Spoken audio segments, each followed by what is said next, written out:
तो मंगरुआ ने सजा ली है चौपाल। जैसा कि आप जानते हैं कि मंगरुआ के चौपाल पर हमेशा भाई ही बैठते हैं। कभी बड़े भाई बैठते हैं, कभी छोटे भाई बैठते हैं, कभी कभार नेता भी बैठ जाते हैं। और हमारे साथ हैं गुलाब सिंह राठौर जी। आप सब जानते हैं कि दिल्ली में विधानसभा चुनाव का बिगुल बज चुका है। क्या तैयारी है गुलाब जी? देखिए, दिल्ली में इस बार जो तैयारी है वो मन इच्छा शक्ति से बड़े विचारों के साथ दिल्ली में भारतीय जनता पार्टी की सरकार बनाने की पूरा कर संकल्पित है। और उसका कारण है कि दिल्ली लंबे समय से एक ऐसी स्थिति में होती चली जा रही है कि लगता ही नहीं है कि भारत की राजधानी है। तो हम लोग भारत की राजधानी दिल्ली में रहते हुए हम सबका कर्तव्य एक बनता है कि कम से कम जब इस देश का नाम पूरे विश्व में प्रधानमंत्री जी बढ़ा रहे हों और ऐसी स्थिति में भारत की राजधानी दिल्ली की ऐसी दयनीय हालत हो, पॉल्यूशन को लेकर के हो, चाहे पीने के पानी गंदा होने के नाते से हो, चाहे तमाम यहाँ सड़क और रोड सीवर की लाइनों के माध्यम से दुर्व्यवस्था हो, चाहे बुज़ुर्गों की पेंशन ना बनना हो, आदि राशन कार्ड अभी तक 2015 से नहीं बनने, तमाम ऐसी चीज़ें हैं जिससे जनता का एक तरह से बहुत बड़ा शोषण हो रहा है। और उस शोषण से बचाने के लिए जो लंबे समय से भारतीय जनता पार्टी को अवसर दिल्ली में नहीं मिल पा रहा, जिसका फ़ायदा दूसरे लोग उठा रहे हैं, वो लाने का प्रयास करेंगे ताकि सभी की जनता के हितों के काम हो सके और भाजपा की यहाँ सरकार बनेगी। तभी डबल इंजन की सरकार में सारे भले हो पाएंगे। तो दिल्ली देश की राजधानी है, लेकिन भारत की आत्मा गाँवों में बसती है। और दिल्ली भी ग्राम सभा का विस्तार ही है, जहां हम लोग बैठ के बतकही कर रहे हैं। ये बुरारी और मुकुंदपुर गांव यहाँ भी है, इब्राहिमपुर गांव यहाँ भी है। कितना बदला दिल्ली का गांव? क्योंकि गुलाब जी, आप भी कहीं न कहीं गांव से ही चल के दिल्ली आए थे प्रवासी के तौर पर। मंगरुआ भी प्रवासी के तौर पे ही आया, तो गाँव तो हमारे दिल में बसता है जी। देखिए, क्या है कि पिछले 27 वर्ष लगभग होते जा रहे हैं, दिल्ली के अंदर भारतीय जनता पार्टी की सरकार नहीं बनी। कांग्रेस की रही, आम आदमी पार्टी की है, और इन तमाम लोगों ने हमेशा गांव के लोगों का, और गांव का लोगों को कहूँ तो आज भी जो प्रवासी भाई बहन यहाँ पर रह रहे, वो भी गांव से खेतों में कटी हुई कॉलोनियों में अपने मेहनत की कमाई से ज़मीन खरीद करके और अपनी मेहनत की कमाई से बना करके रह रहे हैं। इसमें सरकार का कोई योगदान अलग से नहीं हुआ।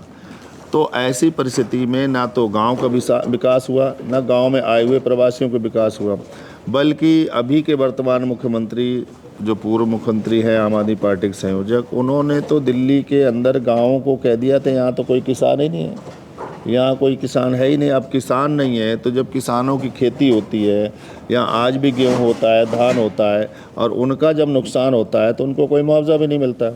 स्थिति ये कर दी है दिल्ली सरकार ने कि ना वो अपनी ज़मीन को बेच सकते हैं, ना अपनी ज़मीन को रख सकते हैं, ना उसकी उपज कर सकते हैं। मतलब हालात बद से बदतर, कोई एक सिस्टम कुछ नहीं है। सो इस गांव की तरक्की के लिए भी अब लेफ्टिनेंट गवर्नर साहब ने बहुत सारी योजना की। लालडोरा एक्सटेंशन में उसमें आगे योजना दी, यहाँ बिजली कनेक्शनों के लिए जो बहुत प्रॉब्लम थी उसको योजना दी। और अगर ये भारत सरकार में भारतीय जनता पार्टी है और दिल्ली में भी भारतीय जनता पार्टी की सरकार आ जाएगी तो अन्य प्रदेशों की तरह डबल इंजन की सरकार यहाँ बेहतर काम करेगी और तमाम सुविधाएं उन्हें प्राप्त हो सकेंगी लोगों को। इधर उधर की बात मंगरुआ कम ही करता है, सीधा सीधी आते हैं बुरारी पे। ग्राम सभा की जमीन आपके यहाँ बची हुई है? देखिए, अभी ग्राम सभा की जमीन जहाँ तक, और नहीं बची हुई है तो कौन खा गया? मुझे लग रहा है इसके लिए आम आदमी पार्टी के जो विधायक जी हैं वर्तमान से, क्योंकि जो पूर्व में भी विधायक यहाँ पर थे श्री किशन जी, मेरे को याद है कि 2 जगह मैं अड़ गया था कि सरकारी ज़मीन है और इसको बेचा नहीं जा सकता, और बिल्डरों ने बहुत सारा प्रेशर प्रभाव भी डाला था। मैं पार्षद था उस समय भी, और वो विधायक थे भाजपा के, और मेरी उनकी दलगत भी स्थितियाँ अलग अलग थी। लेकिन मैं उनका इस बात पे धन्यवाद दूंगा कि उन्होंने उस समय मेरे इस विषय को साथ दिया, और एक 33 बीघा ज़मीन थी जो ग्राम सभा प्योर की ज़मीन थी, जो उसको बिकने नहीं दिया गया था और तमाम भूमाफियाओं से बचाया गया था। लेकिन जैसे आम आदमी पार्टी की सरकार बनी और उनके विधायक बने, पता तो ये चला कि उन लोगों ने, कुछ लोगों ने 200-300 गज जगह अपने फेवर में ले करके और वो सारी ज़मीन कटवा दी, ऐसे तमाम जगह बिकवा दी है। तो प्रश्न ये है कि जो अब तक उड़ गया है, बर्बाद हो गया है, उसे वापस कैसे किया जाएगा, उस पर एक योजना बनेगी। लेकिन आगे जो गांव बचे हुए हैं और उनकी जो ग्राम सभा है और तमाम संसाधनों के लिए आबादी जो बढ़नी है, कम से कम उसको सुरक्षित करने के लिए इनको बाहर करना पड़ेगा और भारतीय जनता पार्टी का विधायक यहाँ बनाना ही पड़ेगा। तो बाहर तो तब होंगे जब केजरीवाल बदलेंगे। आपने तो बदलेंगे केजरीवाल का नारा दे दिया, दिल्ली कब बदलेगी? दिल्ली का गांव कब बदलेगा? देखिए, दिल्ली में केजरीवाल जी तो बदल ही गए, क्योंकि जैसे ही वो बदले, उन्होंने लोगों से जिस तरह से वायदे किए थे, नारे किए थे, जैसे वो अपने नारों से मुकर गए और उन्होंने गलत योजनाओं को लॉन्च किया, जैसे चाहे शराब का विषय रहा हो, ठेकेदारों के साथ मिली भगत करके फालतू का उन पर टैक्स लगा करके और उसको अपने जेबों में डालने के लिए, जहाँ पे योजना वीडियो आई थी सारी, अतिरिक्त शराब के ठेके खुलवा करके घर घर में परिवारों को बर्बाद करने की जो योजना बनाई थी, ये तमाम चीज़ें जनता ने देखा सुना, तो उन्होंने इनकी पोल खोली और उन्हें जेल जाना पड़ा। और आज जेल से भी बेल में बाहर है, वो भी सशर्त है, कभी भी फिर अंदर जाना पड़ सकता है। और नहीं, जवानत की शर्तों पे अगर मगरुआ बात करें तो वो तो शर्तें काफ़ी शर्मनाक हैं। आप कार्यालय नहीं जा सकते, आप किसी फाइल पे दस्तखत नहीं कर सकते। तो जितना भी दावा हो, लेकिन हटे तो मजबूरी में ही है, वो सब लोग जानता है। लेकिन फिर से केजरीवाल का नारा भी लग रहा है। ऐसे कहते हैं ना कि जब अंतिम समय व्यक्ति का आता है और वो डॉक्टर उसको कहता है कि इनको एक काम करो, इन चीज़ों से वंचित रखना, धूल मिट्टी से बचा के रखना, नहीं तो ये इस लायक भी नहीं बचेंगे, और सिर्फ इतने चीज़ों में इनको रखना, बस यही चीज़ देना, तो वो आदमी कुछ टाइम के लिए थोड़ा सर्वाइव करता है और इसके बाद उसका समय वहीं पर होता चले जाता। ऐसे मैंने कहना ये चाहते हैं कि अंतिम सांसें गिन रहे हैं, राजनीतिक रूप से अंतिम सांसें उनकी दल और वो गिन रहे हैं, और उन्हें केवल ऑक्सीजन के तौर पे किया गया कि चलिए आप बाहर रहिए जाके, और लेकिन आप ना कोई सिग्नेचर कर सकते, ना सिटिंग हो सकते हो, ना आप विदेश जा सकते हो, ना कोई कुछ कर सकते हो, क्योंकि इन्होंने जो घोटाले किए हैं उन घोटालों को छुपाने के लिए ना जाने क्या क्या प्रयास कर डालेंगे। तो कोर्ट ने इनको बाध्यता किया है, और यही बाध्यता दर्शाती है कि महाभ्रष्टाचारी योजनाओं का, और उसके सामने ये भी दिखता है कि वो स्वयं, आप देख रहे हैं कि लगभग 60% से ज़्यादा लोगों की उन्होंने अपने विधायकों की टिकट काटी है। तो ये टिकट काटने का मतलब, अगर आप मानते हो कि हमने सबका साफ कर दिया, तो एक बार योजना समझ में आती कि योजना बनाई कोई कि नए लोगों लड़ाना। गुलाब जी आपको तो खुश होना चाहिए ना, 60% लोगों के टिकट काट दी। लेकिन आपके यहाँ हरियाणा में एक नारा गुजा करता था, किसी, आप तो पुराने आदमी हैं, हरियाणा हम लोग तो छात्र के रूप में जो पढ़ा है सो जाना है, आया राम गया राम। तो आपके दल से भी बहुत सारे लोग वहाँ जा रहे हैं, तो उन्हीं के भरोसे हैं। जबकि कहा करते थे ना कांग्रेस से गठबंधन करूंगा, ना भाजपा से गठबंधन करूंगा, बेटे का कसम, परिवार का कसम, बेटी का कसम। देखो, ये मानसिक रूप से जिन लोगों को ये लगता है कि चुनाव लड़ना ही मेरा केवल ध्येय है, तो वो समय पर परिवर्तन करते रहते। लेकिन जिनको राष्ट्र निर्माण में अपने जीवन का योगदान देना है, जिनको लगता है कि हमारी समृद्धि और हमारे संस्कार हमारे जहाँ से डेवलप हो सकते हैं, हमारे आने वाली पीढ़ियाँ सुरक्षित किन चीज़ों से रह सकती हैं, उनके लिए चुनाव लड़ना या चुनाव न लड़ना महत्वपूर्ण नहीं होता है। उनका काम ही होता है कि हम किन किन विषयों को लेकर के कैसे कैसे अपने देश को सुरक्षित रखवा सकते हैं, उसमें एक चीटी बराबर, एक गिलहरी बराबर अपना योगदान देने का प्रयास करता है। तो जो लोग गए चुनाव लड़ने के लिए, यहाँ आए चुनाव लड़ने के लिए आए थे, फिर चुनाव लड़ने के वहाँ गए, फिर वो कहीं ना कहीं जाते रहेंगे। हमारे यहाँ एक वो कहावत है, दाऊ जी मेरे क्या करते शेर, कि फूल तो फूल वो जो हर कली तोड़ ले। क्या बात, फूल तो फूल जो हर कली तोड़ ले, ऐसी मालिन का कोई भरोसा नहीं। क्या बात है। जो कि हर रात सोहर बदलती रहे, ऐसी दुल्हन का कोई भरोसा नहीं। तो संगठन में आए दिन परिवर्तन, आए दिन सत्ता बदलना। आज हम इनकी जिंदाबाद बोल रहे हैं, उसकी बुराई कर रहे हैं, कल हम उसकी जिंदाबाद बोलेंगे, उसकी बुराई करेंगे। तो आखिर हमारा मन, मेरा हृदय, मेरे विचार कैसे इन चीज़ को स्वीकार कर लेते। विचार, इसका मतलब विचारधारा केवल ये नहीं है कि हम किस लाइन में चलना चाहते हैं। विचारधारा केवल ये है कि हमें चुनाव लड़ना है और अपने संसाधन जुटाने। अगर गुलाब सिंह राठौर को, चूँकि पार्टी नेतृत्व भी तय करता है, हम सब लोग जानते हैं, गुलाब जी भी जानते हैं, गुलाब सिंह राठौर को अगर एक पार्षद को, जो बुरारी विधानसभा सीट में एक क्षेत्र है, वहाँ के पार्षद गुलाब सिंह राठौर को अगर टिकट दिया जाता है, तो क्या चुनौती है और कितनी आसानी है, क्योंकि हर चुनाव मुश्किल होता है। नहीं, मुझे कभी भी चुनाव लड़ने में कोई चुनौती ऐसी नहीं लगी।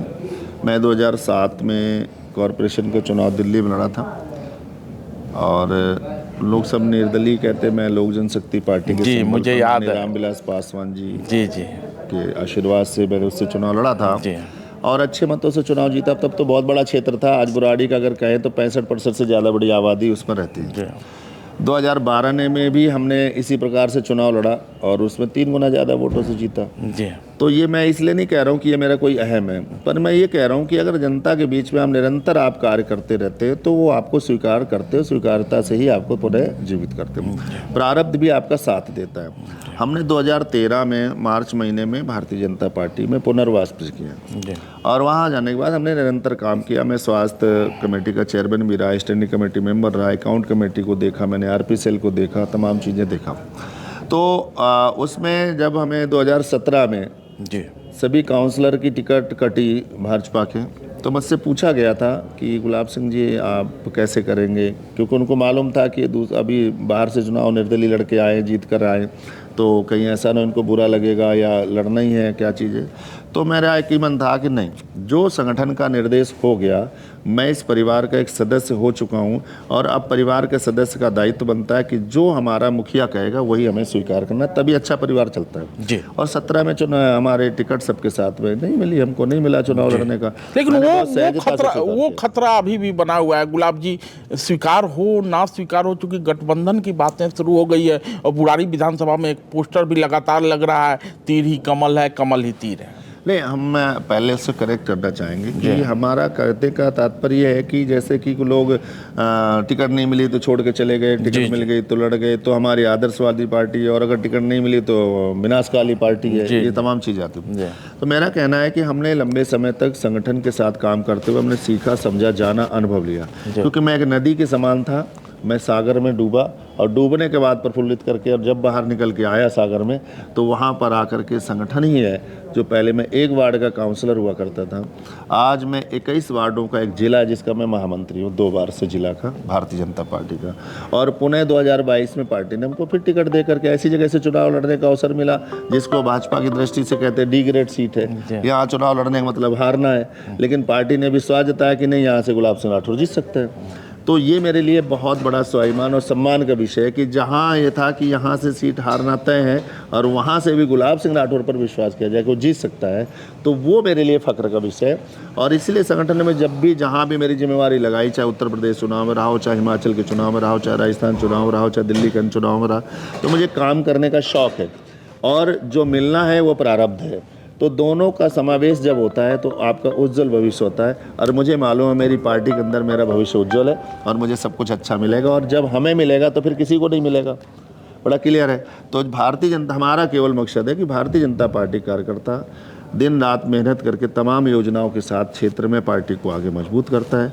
आज उसको टिकट मिलना चाहिए, पार्टी के कार्यकर्ता को टिकट मिलना चाहिए, वो आगे विजय प्राप्त करे, संगठन और मजबूत होता है। लेकिन और अगर छोटी छोटी चीज़ें अगर पार्टी को तय करता है तो पार्टी कार्यकर्ता होने के नाते हम सब लोग उससे बाहर नहीं है, साथ हैं, पर उसके रिजल्ट क्या होंगे वो आम जनता का तय। तो कहते हैं कि उम्मीद पे दुनिया कायम है। गुलाब सिंह राठौर भी भाजपा के अन्य कार्यकर्ताओं की तरह उम्मीद रखे हुए हैं कि बुराड़ी विधानसभा से उनको प्रत्याशी बनाया जाएगा, लेकिन चूँकि संगठन है और संगठन में ये संस्कार है, संगठनात्मक संस्कार है कि खुल के कुछ कहते नहीं, पार्टी अगर जो दे दे उसका भी भला, जो ना दे उसका भी भला, पार्टी जिसको देगी एक संगठन के कार्यकर्ता के नाते साथ खड़े होंगे। बिल्कुल, हम बोलते हैं पार्टी मेरी माँ है और एक सच्चा सपूत पुत्र वही होता है कि जब मैंने माँ बोला है तो माँ जो कह दे उसका अनुसरण करना चाहिए, क्योंकि माँ से बड़ा कोई भगवान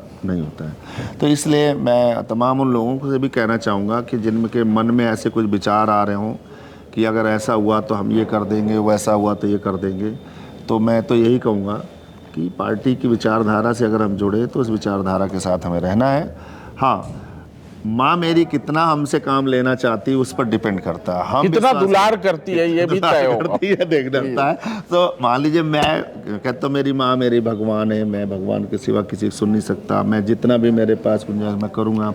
अब डिपेंड करता है कि मेरी माँ कहे कुएं से पानी भर ला बेटा भर ला, माँ कहे ये दुकान से सामान ले लिया, लेकिन अगर माँ कह दे कि तुझे काम ही नहीं बोलना, तू बैठे बैठे मौज ले जा करके, मैं तो दूसरे, तो उसके लिए तो माँ को तय करना है। हम लोग हमेशा तैयार हैं और अपने माँ की सेवा करें। लेकिन माँ का हृदय इतना विशाल होता है कि कभी अपने बेटे को ये नहीं कहेगी कि तू कुएं में डुबकी लगा ले। तो उम्मीद है 3 बार से यहाँ संजीव झा विधायक हैं, लगातार भाजपा के कार्यकर्ता प्रयास कर रहे हैं, यदि गुलाब सिंह राठौर जैसे कर्मठ कार्यकर्ता को टिकट मिले तो शायद लड़ाई और कड़ी होगी और संजीव झा के लिए आगे की राह उतनी ही मुश्किल। धन्यवाद।